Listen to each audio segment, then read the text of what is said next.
Undercover boss walks into his own car dealership, freezes when he sees what's on the contract. Hello, everyone. Before we begin today's story, I have a small favor to ask. Please hit subscribe and turn on the notification bell so you never miss our channel's new videos. It's quick, free, and the best way to support us in bringing you more dramatic stories. Your support means the world to us. Where are you watching from? Drop your city or country in the comments below. Thank you very much. Now, let's return to our main character. The showroom floor gleamed with polished chrome and glass. Bright spotlights reflected off hoods lined in perfect symmetry, each car staged like theater props waiting for applause. Yet in the middle of all that shine, something darker unfolded. A young sales associate sat at a desk, her hands trembling as she held a yellow folder. Tears streaked down her cheeks. Across from her, the sales manager leaned forward, sharp suit pressed tight, finger jabbing inches from her face. "Don't question it," he snapped. "It's a standard fee. Everyone signs." His voice carried just enough to silence the nearby chatter. Customers shifted uncomfortably but said nothing. The associate whispered, "But it doesn't look right." She was cut off immediately. "Do you want this job or not?" The words landed like a threat. Her shoulders sank. The folder shook in her hands. And in that same moment, sitting quietly by the corner, another customer watched without moving. He wore an ordinary jacket, his ball cap pulled low, a used car buyer by all appearances. But behind those steady eyes was someone else entirely. Daniel Carter, 54, founder and CEO of Carter Auto Group, a billion-dollar network of dealerships across the country. Daniel didn't flinch. He'd been in showrooms like this for 3 decades. He'd seen the pitch rehearsals, the handshake smiles, the rehearsed "trust me" tones. But what he saw in that contract, just a glimpse of an extra page as the folder shifted, wasn't routine. It was something worse. The customer in front of the crying associate was a middle-aged single mom, dressed plainly, clutching her purse tight. She hesitated as she scanned the numbers. "I thought the payment was supposed to be $389 a month. Why does it say $459? Her voice shook, not from confrontation, but from fear she might lose the car she desperately needed. The manager didn't miss a beat. "That's the protection package," he said smoothly. "Every responsible driver takes it. You don't want to risk your kid's safety, do you?" The mother's lips parted, caught between doubt and pressure. She looked at the associate, who couldn't meet her eyes. Daniel leaned back in his chair, fingers brushing the folded brochure he hadn't bothered to open. His heart tightened. That line item, preferred warranty package, $2,800. He'd seen it before. Years ago, he had banned add-on scams across the company, insisting contracts be clean, transparent, upfront. But here it was, resurrected like a ghost in black ink. No one else reacted. Not the customer waiting by the coffee machine. Not the trainee shuffling papers at the next desk. Silence filled the space. The kind of silence that says this has been happening for a while. Daniel lowered his gaze, breathing slow, letting the moment sink in. Every company manual, every compliance workshop, every memo he'd signed, ignored, twisted, undone right in front of him. And the worst part wasn't the fee. It was the look on that associate's face. The defeat, the silent calculation. Stay quiet, keep the paycheck, or speak up and lose it all. The drizzle outside tapped faintly against the wide showroom windows. Beyond the glass, cars glistened in neat rows. But inside, something ugly festered in the paperwork no customer was meant to read. Daniel's voice stayed inside his head. If they're bold enough to push this fee in daylight, in front of customers, what else have they buried in the contracts I haven't seen? He reached slowly into his pocket, pulling out an old leather notebook, the kind he carried long before smartphones made it obsolete. On a blank page, he wrote the words, "Service package, $2,800, manager override." He underlined twice. It wasn't the first note, and it wouldn't be the last. This wasn't about one contract. This was the first crack in a wall that had been painted too clean for too long. Daniel lifted his eyes again, watching the manager press the pen into the single mom's hand, pushing her toward the signature line. Her hand trembled. The ink hovered over the page. And right then, Daniel knew. This wasn't a misunderstanding. It was a system built not on service, but on silence. And his investigation had just begun. Daniel stayed seated longer than he needed to, the notebook still resting in his lap. He didn't flip it open again, he didn't have to. The image of that contract, the trembling associate, the hesitation in the customer's voice, all of it burned into him like ink on the page. From his corner, he let his eyes wander across the showroom. Rows of cars gleamed under halogen lights, paint jobs catching reflections from the wide glass windows. A salesman laughed too loudly by the coffee station, his grin sharp and easy. At the far desk, the same manager leaned over another customer, sliding a folder forward, smooth as a dealer turning cards. Daniel adjusted his cap lower. He wanted them to believe he was invisible, another man waiting for his turn. But what he saw in the staff's body language wasn't hustle, it was detachment. They moved like actors repeating a script they no longer cared to memorize. Every motion was automatic, every smile empty. He thought back to the most recent operations report. On paper, this dealership was thriving. Numbers up 3/4 straight. Inventory moved faster than the regional average. But one statistic had stuck out. Employee turnover at 39%, higher than any other location. Now the pieces were starting to line up. His gaze settled again on the young associate, still at her desk, dabbing her eyes with the back of her hand when no one looked. The folder lay closed in front of her. She didn't push it toward the customer. She didn't move at all. Instead, the manager swooped back, took the pen himself, and tapped the signature line. Standard, sign here. His voice was calm now, polished, like nothing had happened minutes earlier. The customer hesitated. She glanced toward the associate, then at the polished floor beneath her shoes, her lips pressed tight. She signed. The pen scratched across the page, a sound almost too soft for the room, yet Daniel heard it clearer than anything else. He wrote a second note, customer pressured into signing. When the mother stood to leave, keys dangling from the manager's hand, Daniel rose too, stretching like a man who'd been sitting too long. He crossed slowly to the literature rack near the desk, pretending to browse brochures. From there, he saw another document waiting in the printer tray. He slid it free as if it were his own. A financing schedule. At the bottom, a mysterious line. Dealer service reserve, $1,495. Different words, same trick. Daniel folded the paper into his notebook. He could feel the storm gathering, not in the room, but inside him. This wasn't a single slip. It was structure. A system crafted to funnel invisible dollars, one signature at a time. The trainee at the next desk dropped a stack of forms, bending quickly to gather them. Daniel crouched to help, handing back a few sheets. Their eyes met for half a second. The kid's lips pressed, almost speaking, then shut again. Fear, not of customers, not of paperwork, of the man in the suit across the room. Thanks, the trainee whispered. Daniel nodded. No words.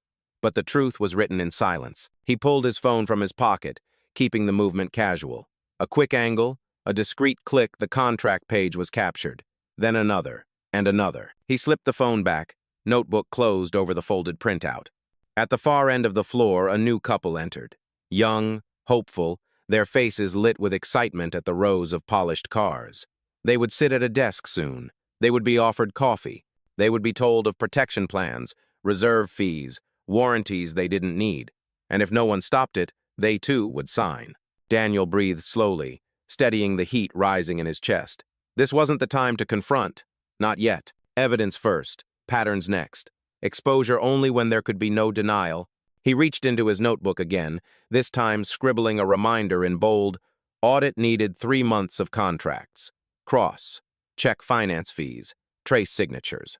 Then, sliding the pen into the binding, he rose from the chair like any other customer, tugged his cap lower, and stepped outside into the chill air. The lot stretched before him, rows of vehicles gleaming silver and black under a pale sky. To anyone watching, he was just another man leaving without buying. But inside, the investigation had already begun, silent and unstoppable. By the time the drizzle started to tap against the hood of his pickup, Daniel had already placed the call. "Mara," he said, voice low, steady. "We've got a problem. Go line by line. Every contract, every fee. Don't alert anyone yet." There was no hesitation on the other end. Just one word. Understood. Daniel ended the call. The rain blurred the windshield as he sat in silence, watching the dealership glow behind him. From the outside, nothing looked wrong. But inside those glass walls, trust was being sold off one contract at a time, and he wasn't about to let it continue. The following morning, the first findings landed on Daniel's desk before the sun had fully risen. He sat in his office, coffee untouched, the blinds still closed. A PDF glowed on the laptop screen, sent directly from Mara, head of internal investigations. Finding number 1. Over the last 90 days, this dealership had processed 214 vehicle sales. Of those, 96 carried hidden add-ons fees labeled Dealer Service Reserve, Preferred Warranty, Maintenance Advantage. On paper, they looked legitimate. In reality, none of them existed. Total amount funneled, just over $3 million. Finding number 2. Every single contract modification traced back to the same login ID, Manager Override. The username matched the sales manager Daniel had watched push a pen into a customer's hand. Finding number 3. A shell account named Support Services LLC received weekly transfers from dealership funds. Routing details led to an out-of-state bank. The registered contact email? The same personal address the manager had once listed years ago when applying for his role. Daniel's jaw tightened. This wasn't a side hustle. It was theft engineered into the paperwork, invisible unless someone dug past the surface. He scrolled further. One more anomaly appeared. A payroll listing for a part-time clerk named Jason Lee. On paper, Jason had clocked 32 shifts in the last 2 months. But HR had no onboarding record, no tax file, no ID verification. A ghost employee. Daniel remembered a similar case 2 years earlier dismissed due to lack of internal proof. The manager involved then had been the same man now sitting in his showroom. Daniel leaned back in his chair, staring at the ceiling. Numbers don't lie. People do. And now he had both. By late afternoon, he was back at the dealership, this time without the cap or the worn jacket. He walked through the glass doors in a crisp blazer, his stride even, unhurried. Conversations faltered. A few employees straightened in their chairs. Others froze mid-motion, unsure why the atmosphere had shifted. The sales manager looked up from behind the counter, a smile already forming, but it slipped as Daniel stepped closer. The young associate from yesterday noticed too. Her eyes widened slightly, not in recognition, but in relief, as if she sensed something was about to break. Daniel stopped at the center of the showroom, pulled a folder from his briefcase, and placed it firmly on the desk. Inside were printed copies of contracts, highlighted fees, and a bank routing sheet. He didn't raise his voice. He didn't need to. "I built this company on trust," he said evenly, the words carrying across the polished floor. "What I saw yesterday wasn't trust. It was fraud." The manager opened his mouth, but Daniel pressed on, sliding one contract forward. "A mother came here for a reliable car. You sold her a lie worth $2,800. You called it a package. I call it theft." A hush spread through the room. Phones stilled. Even the hum of the vending machine seemed louder. Daniel flipped to another page, tapping the bottom line with one finger. "This reserve fee, $1,500, taken from nearly half the customers that walk through these doors. Show me the service behind it. You can't, because it doesn't exist." The manager shifted in his seat, confidence draining from his posture. "It's a standard." "No," Daniel cut in, calm but sharp. "It's a scheme, and you used your position to make it invisible, but you forgot one thing." He paused, letting the silence stretch. "I don't need to guess. I have the data." He slid the routing sheet across. The name of the shell company stared up from the page in bold type. "Support Services LLC," Daniel read aloud. "Registered to your old email. Transfers every Friday. The same amount missing from these contracts." The associate at the desk lowered her gaze, her hands clasped tight. The trainee shifted uncomfortably, as if debating whether to speak. Daniel placed both hands flat on the desk, leaning just slightly forward. "This ends today." The manager's face paled, words caught somewhere between denial and defense. But the weight of the documents, the quiet attention of every employee, and the unmistakable authority in Daniel's voice left no space for escape. For the first time, the showroom wasn't filled with sales pitches or practiced charm. It was filled with silence heavy, undeniable, the kind that signals the truth has finally been spoken aloud. Daniel straightened, collecting the papers back into the folder. "Effective immediately, you're suspended, pending full investigation. Security will escort you out." He turned slightly, meeting the eyes of the young associate who had held back tears the day before. "You won't be asked to sign anything you know is wrong again." The relief in her face was quiet, but unmistakable. For the first time in a long while, someone had seen her. And as Daniel walked toward the exit, the sound of his steps echoed differently than when he had entered disguised. Not as a stranger, not as a silent observer, but as the man who built the place and had just reclaimed it. The news spread faster than Daniel expected. By the next morning, his phone buzzed with updates from Mara's team. Overnight, the dealership's point-of-sale terminals had been switched into silent audit mode. Every contract entry, every override, every fee adjustment was now being tracked line by line without alerting the local staff. The reports came in steady bursts. First, the hidden access tier. The sales manager had created a permission level not visible on the public dashboard, giving himself the ability to alter contracts after they were finalized. Second, more than $3 million in additional charges had been siphoned from customers in less than 3 months. Third, the ghost employee listed on payroll had been used as a funnel account salary payments redirected, masked as legitimate labor costs. Daniel scrolled through the findings on his tablet while sitting in the back of his SUV outside the dealership.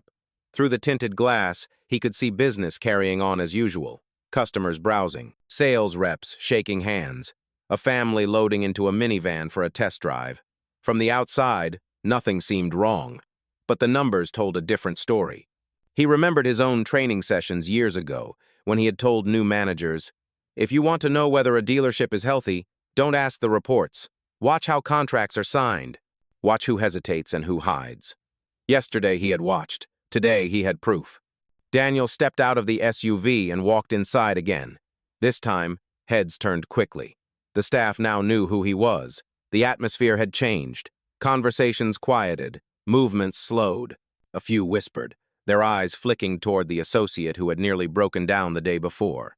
He approached her desk. She looked up, still cautious, but no longer on the edge of tears. Daniel placed a small envelope in front of her. "This contains your temporary reassignment. You'll be moving to our compliance division. We need people who notice the truth, even when it hurts." Her lips parted, stunned.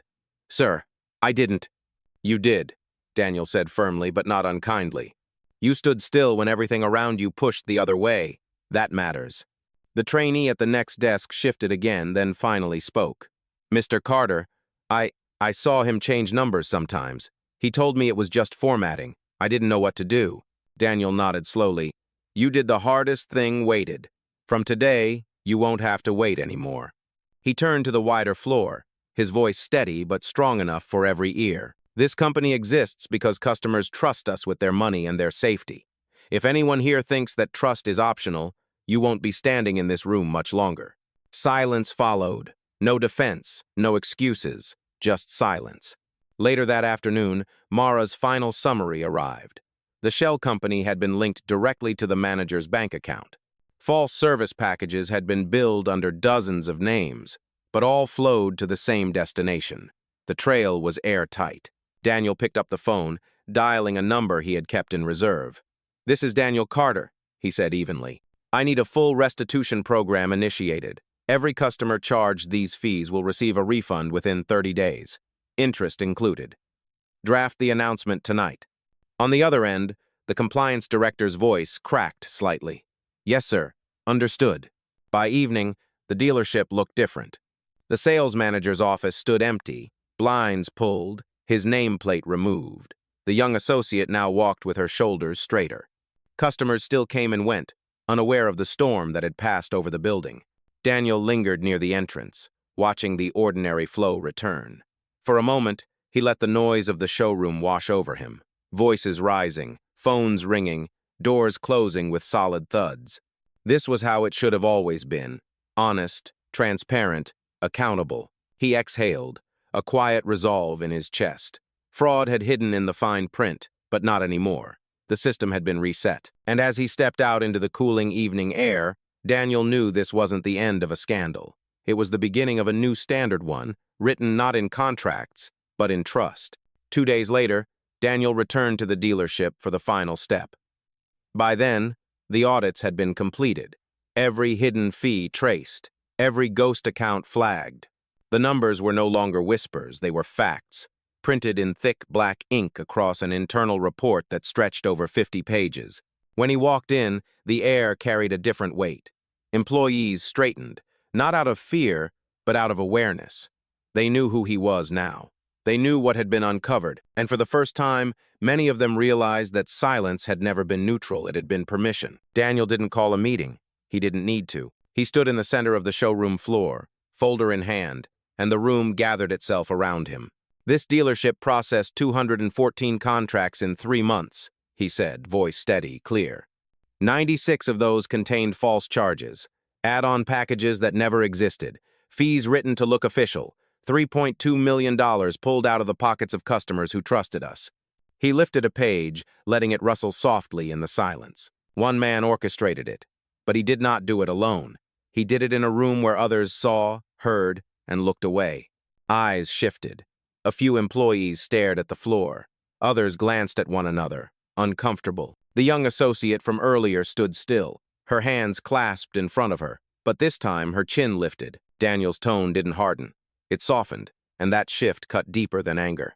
This company doesn't need perfect people. It needs honest ones. If you ever feel forced to sign something you know is wrong, I want you to remember this moment. Remember how it feels to have the truth finally spoken out loud. He closed the folder, set it aside, and placed a single sheet on the counter. It was the restitution order. Every customer who had been charged was already being refunded, their accounts credited, letters mailed explaining exactly what had happened. This is not about covering tracks, Daniel continued. It's about fixing the foundation. We will repay every cent, and we will build systems that make sure this never happens again. A murmur passed through the staff. Not resistance, something closer to relief. The trainee raised his hand slightly, awkward but determined. Mr. Carter, I should have said something sooner. I didn't know if I'd be believed. Daniel met his gaze. You're saying it now. That matters more than silence. He turned back to the group. From today forward, compliance will no longer be a side office no one visits. It will be at the center of this dealership. Transparent pricing, reviewed contracts, regular audits. And those who try to cheat the system will find themselves outside these doors before they can touch another file. The weight of his words lingered. Not threats, not performance, but promises.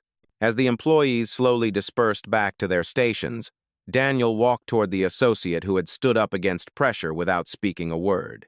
He handed her a slim black notebook. Keep documenting, not because you need proof anymore, but because we need people who care enough to notice. Her eyes glistened. Thank you, sir.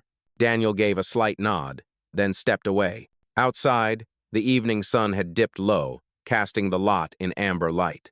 Rows of cars gleamed under the fading sky, each one waiting for a new owner who would never know how close their trust had come to being stolen. Daniel paused by the glass doors, his reflection staring back at him. A man who had built a company disguised himself to test it and found cracks that nearly swallowed its integrity. He straightened his shoulders. Some truths never make it into reports. They don't always appear in balance sheets. They hide in plain sight, in the hesitation of an employee, in the silence of a trainee, in the fine print of a contract no one was supposed to read. But now, at least here, those truths had been dragged into the light. And as Daniel walked toward his car, the words settled in his chest, steady and certain. Trust isn't written in ink, it's earned, one contract at a time. The week after the suspension, Daniel insisted on walking the floor of the dealership every morning. No disguise now, no cap pulled low, just the steady presence of the man whose name was on the building. He didn't announce these visits. He didn't schedule them. He arrived before the first customers, long before the scent of brewed coffee filled the waiting lounge. He watched how the staff prepared. He listened to the way contracts were explained. And slowly, the tone of the room began to shift. On Tuesday, he overheard the trainee speaking with a couple buying their first car. His voice wavered at first, then steadied. Here's the exact breakdown. No hidden charges, no surprise fees. If you see something you don't understand, stop me. We'll go through it together. The couple smiled, relief clear on their faces. Daniel noted the difference. That was how trust was supposed to sound. By Thursday, the young associate, the one who had nearly broken down under pressure, was no longer sitting behind the same desk. She now stood beside the compliance officer, reviewing files before they reached customers. Her hands moved confidently, flipping through pages, pointing out line items, correcting errors before they became signatures. Daniel passed by quietly, but she caught his eye. For the first time, she smiled, not with forced politeness, but with genuine steadiness. That moment stayed with him. Behind the scenes, Mara's team kept sending updates. Restitution payments were already landing in customers' accounts. Letters stamped with the Carter Auto logo explained what had happened and why the company was making it right. Some customers called in, angry at first, then surprised when they were told their refunds had already been processed. Others wrote back, simple words scribbled in shaky handwriting. "Thank you for admitting it. We never expected that." The numbers spoke too. Sales dipped slightly during the first week, as word of the scandal rippled quietly through the community. But by the second week, something unexpected happened. Repeat customers returned.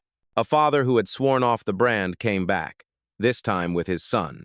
A family trading in their minivan left a handwritten note on the finance desk. "We trust you again." Daniel didn't celebrate. He didn't let the relief show. Instead, he carried the weight of what had been nearly lost. Trust was returning, but trust was fragile. It had to be protected every single day. On Friday evening, long after the last customer had left, Daniel lingered in the quiet showroom. The glass walls reflected rows of parked cars under dimmed lights. He thought about the numbers again, $3 million skimmed from contracts, the ghost employee on payroll, the shell company wired with precision. It had taken years to build the system that allowed that fraud, and only a handful of silent days to expose it. He walked to the center of the floor, where the confrontation had taken place less than a week ago. The echoes were gone now. In their place was a stillness that felt different, not emptiness, renewal. Daniel spoke softly to himself, words no one else could hear. A business can recover from mistakes. It can't recover from lies. He closed his notebook, slipped it back into his pocket, and turned off the last row of lights. Outside, the night air was cool, carrying the faint hum of traffic from the highway beyond. Daniel looked once more at the sign above the building, his family name in bold letters. For years it had been just a brand.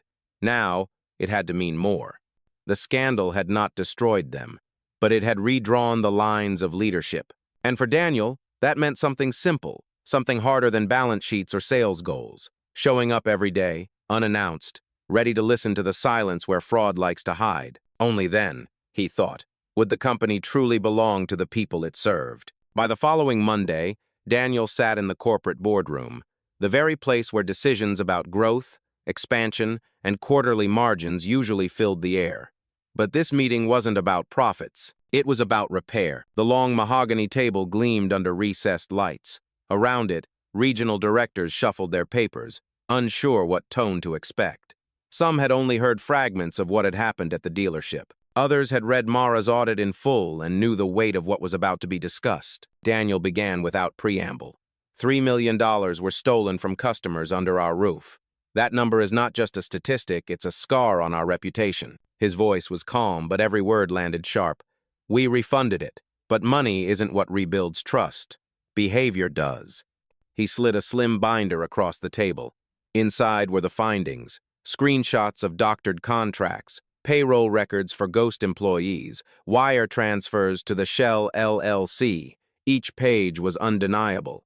Each page carried the imprint of neglect that had let it continue too long. One director cleared his throat. It was just one manager, Daniel. An outlier. We can't. Daniel cut him off with a steady hand. One manager does not move $3 million without a system that looks the other way. Don't call this an outlier. Call it what it is. A failure of vigilance. Silence settled. No one argued. He leaned back, his tone shifting lower, almost reflective. I disguised myself as a customer and found the truth in less than an hour. That should haunt all of us. Because if it was that easy for me to see, it should never have gotten this far. No. Then he laid out the new structure. Every dealership would undergo quarterly compliance audits. Every contract would be randomly sampled by an independent team. Access to override systems would be limited and double verified.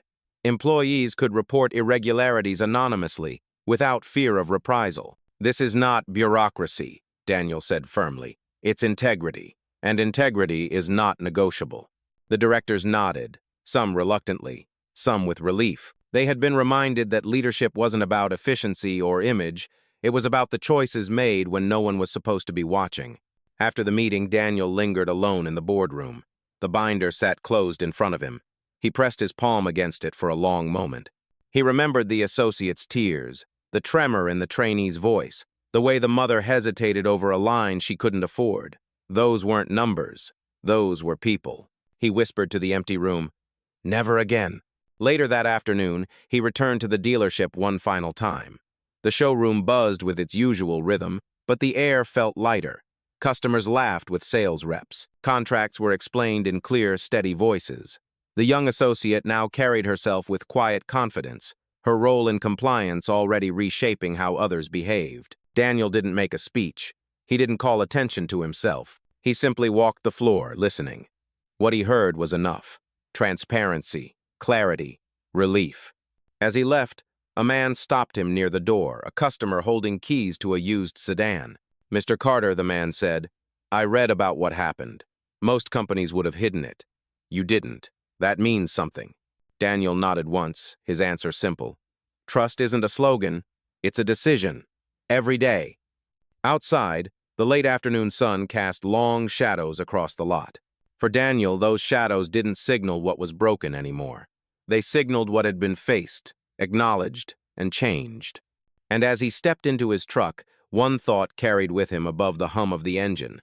A business survives on sales, but it lives or dies on trust.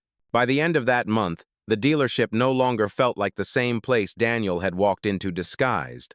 The change wasn't loud. It wasn't plastered on billboards or announced in glossy press releases. It lived in the smallest details, the way contracts were handed over without hesitation, the way customers left smiling instead of second-guessing, the way employees finally spoke without looking over their shoulders.